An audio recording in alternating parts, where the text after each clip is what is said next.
This is what the San Francisco 49ers need to do in the 2024 NFL Draft. Ryan Wilson, Chris Trapasso from With the First Pick here to give you the ultimate mock draft for the team that picks 31st overall. All right. Jump to the old NFL mock draft database simulator. And Harry, let's go to quarterbacks as we get a draft one. Just kidding. This is fun because this is not a team that has obviously glaring needs, but I think you start to try to plan for the future. Like, what does it look like if Brock Purdy has a big deal? The future of Brandon Ayuk. So for a team that was very close to winning a Super Bowl, but unfortunately for Kyle Shanahan, still not a ton of need. So it can be really best player available with a lot of these 10 picks. So off the top, Amarius Mims at right tackle, Jackson Powers-Johnson, interior offensive lineman, both fill needs. Hit cornerback real quick here just to see who's out there.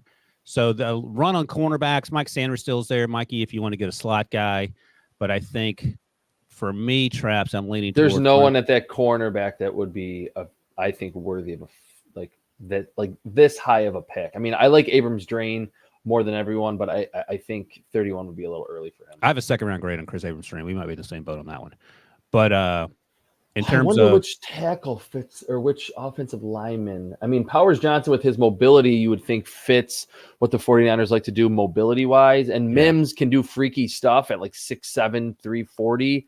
He doesn't really feel like a zone blocking scheme type. Oh, I think he's great in space. The problem is he's just struggled to stay healthy. But Jackson Powers-Johnson is a proven commodity. Amarius Mims, you're taking a long shot. Now, Kyle Shanahan has a history of taking long shots on athletic players. Yeah, he does. So I'll let you. I mean, I like Mims a lot too. And actually, in saying that, I've watched the film and seen a lot of people mention that Kyle Shanahan's still evolving his offense, and he ran a lot more power and gap scheme stuff. He's not just that Mike Shanahan wide zone run on every single play when they do call a run. So I think Mims at his size with his balance could eventually become that heir apparent to Trent Williams, and they kind of have a need at right tackle. So I like that pick at 31. All right. Yeah, fingers crossed he stays healthy because that's the only thing with him because I love him. Yep, me too. Oh, man, Braden Fisk. I hate seeing his name go across the board. I love that guy. He's good, man. I mean, Roman Wilson. Oh, my gosh. Malachi Corley's there, too, which is sort of funny because we always... That is literally, he gets the Debo comps, and it's not even lazy. That's exactly who he plays like. Yes. I think he plays more like Debo than Xavier Leggett does. Do you agree with that? Yeah, I agree with that, too. In terms Debo of might have a little more juice than Malachi, but, man. So, Malachi, I think wide receivers are a real... Because Brandon Ayuk may get traded. He wants a new deal. I'll get that. They paid Debo, and then it's Juwan Jennings as a slot, who's a big slot, and he's good at what he does. They haven't got anything out of Danny Gray yet. I liked him coming out of SMU. Ronnie Bell was the 7th rounder last year out of Michigan. But I'm still thinking these top three guys here have me intrigued.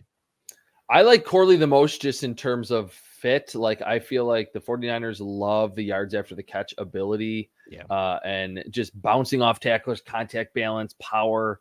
That's what I see, and I think everyone is very clear to see on Corley's film. So I would lean in that direction, especially the end of the second round. And the issue about Corley coming out of Western Kentucky is that they just threw him quick game stuff, and he ran all the routes at the Senior Bowl, so he has that capability. And by the way, if Kyle Shanahan's dialing up plays, he'll find a way to get the ball in his hands. Yeah. All right, Harry, run the card up. We're taking Malachi Corley here. It's too obvious not to. And then after this, let's look either corner or interior O-line, right? They made some signings on defense, but I think they still need those. Oh, man, they got Adisa Isaac sitting out there, too. Oh, he's gone. Damn. Okay. All right, so Renardo Green's been a popular name. He's a physical cornerback. Kyrie Jackson's long, as is Cam Hart. And look interior offensive line really quickly here, Harry. So Puny out of Kansas, who I like. Van Pran, if you're looking for a center. Mahogany, I like him as well. I love Limmer. I'm a big Limmer fan. Bo Limmer, he's going to be your center. Is that what you're thinking, or you think he can play guard? I think he can play either. But anyone, I'm not a big Christian Mahogany fan, so any of those three, Limmer, Puny, or Van Pran, I think could be like awesome fits in San Francisco. Just the complex running scheme that they have there. I'd be fine with any one of those three. I will defer to you as the GM. So Limmer or someone like Renardo Green, a physical corner who can. Actually, you know what? I think, and tell me what you think about this. I think the interior offensive line class is deeper than corner. Like there's some guys later in the draft that you can pick that can be center guards. So maybe lean Renardo Green, who smaller but plays bigger, tested well, was just 4 years, awesome at Florida State. Yeah, let's go Renardo. I like him better than Cam Hart. And I like Kyrie Jackson a little better than Renardo, but he's a different type player. All right, so let's circle back to the interior offensive line here. And it looks like Traps' guy is still going to be there. Oh, is he? Mason McCormick's there. Oh, they took Bo Limmer. How about that? Yeah, they took both. They're both gone. Score down a hair. Let's see if we have any other sleepers. Norzad plays the interior. Brandon Coleman's an interesting prospect. I like him a little bit. Glades is there as well. Coleman is like played a little guard, played a little tackle. I think he would be awesome as like a bigger athletic guard. They picked Aaron Banks out of Notre Dame a few years ago, and it feels like Coleman's a similar type player that with Banks he was like big and wide, and it kind of felt like he can't play in a scheme that's going to accentuate mobility so much on the interior, but he's actually been okay. And I think Brandon Coleman, with that workout that he had at the TCU Pro Day, he would make a lot of sense. I know he's ranked 170 and this is 124. Yeah, it's not but it feels like the 49ers like to just keep replenishing the offensive line with Kyle Shanahan. I'm fine with that. And Brandon Coleman, for me, I had him as a mid to late fourth rounder. So this is there you go. Perfect. Okay, all right. Next up, we got a ton of picks here. We're at 132. We have 6 to go. All right. So Dadrian Taylor Demerson is a guy that I know you and I both like. Oh, Ben Sennett's there. I mean, so yeah, Kittle, Braden Willis, who I like coming out of Oklahoma. They have Latu at Alabama. I mean, they don't have a huge need, but God, he's good. How about Taylor Demerson, just with the ability to take the football away with how explosive he is at 132? I think just that's like a kind of a trump card that he has that I think would be worth a 4th-round pick. Hufanga's coming off the ACL, and they have Jair Brown, who played well as a rookie. Dadrian Taylor Demerson, come on down. Now where are we at? All right. 140? Oh, geez, 135. There's all these compensatory picks. Yeah, we're going to have a minute here. Ben Sennett's still there. He's best player available. I mean, I think he's got to be the pick here. Just with George Kittle, as aggressive as he plays, and he's stayed relatively unscathed the last few years. But he's a good blocker. He's a good blocker, so he's got to play a lot of snaps. I think having Ben Sennett as his heir apparent would be smart. All right, pick 176. We're into round 5. Michael Pratt. I mean, he feels like he would excel in the Shanahan system, but everyone feels that way. So everyone does. Who's the backup? The backup is Josh Dobbs and Brandon Allen. What about Ulofoshio with the linebacker coming off the ACL? I'm totally blanking. Dre Greenlaw coming off the torn Achilles in the Super Bowl. Right. I wouldn't. I mean, you have Fred Warner there, and like when those two are healthy, they're as good as any linebacker tandem in football. But I think maybe just throwing him in here, maybe play some special teams, but the athleticism was through the roof. He's an older, kind of higher floor prospect. I like Ulofoshio. I'm just not sure how you feel. Oh, I have him going early on day 3, and they just signed Devondre Campbell, but that's a short-term solution. I'm all about this. I love the way this guy played.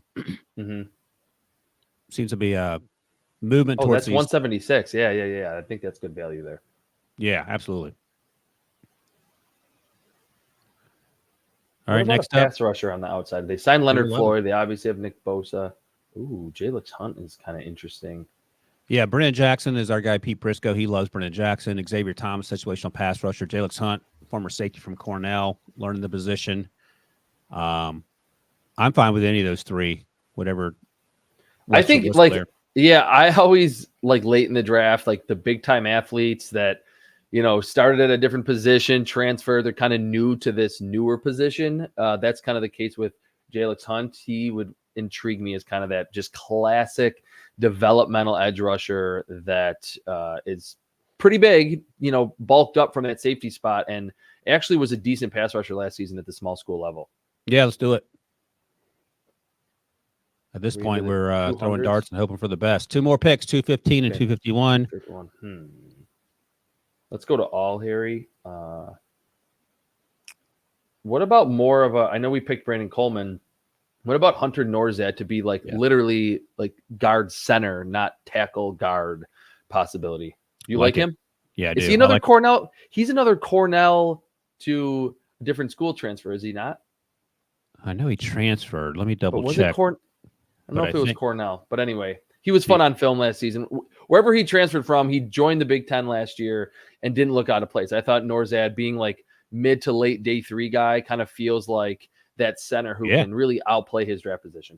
He's 24 and a half. He is a Cornell guy. Cornell would have crushed it at the FCS level. They kept all their guys. Seriously. But I like the way he played too. Yep, let's take him. Excuse me. Let's take him and just keep adding depth and good players. I think he has a chance to go earlier than this. He is a little older, but at 24 for a center, that's not the end of the world.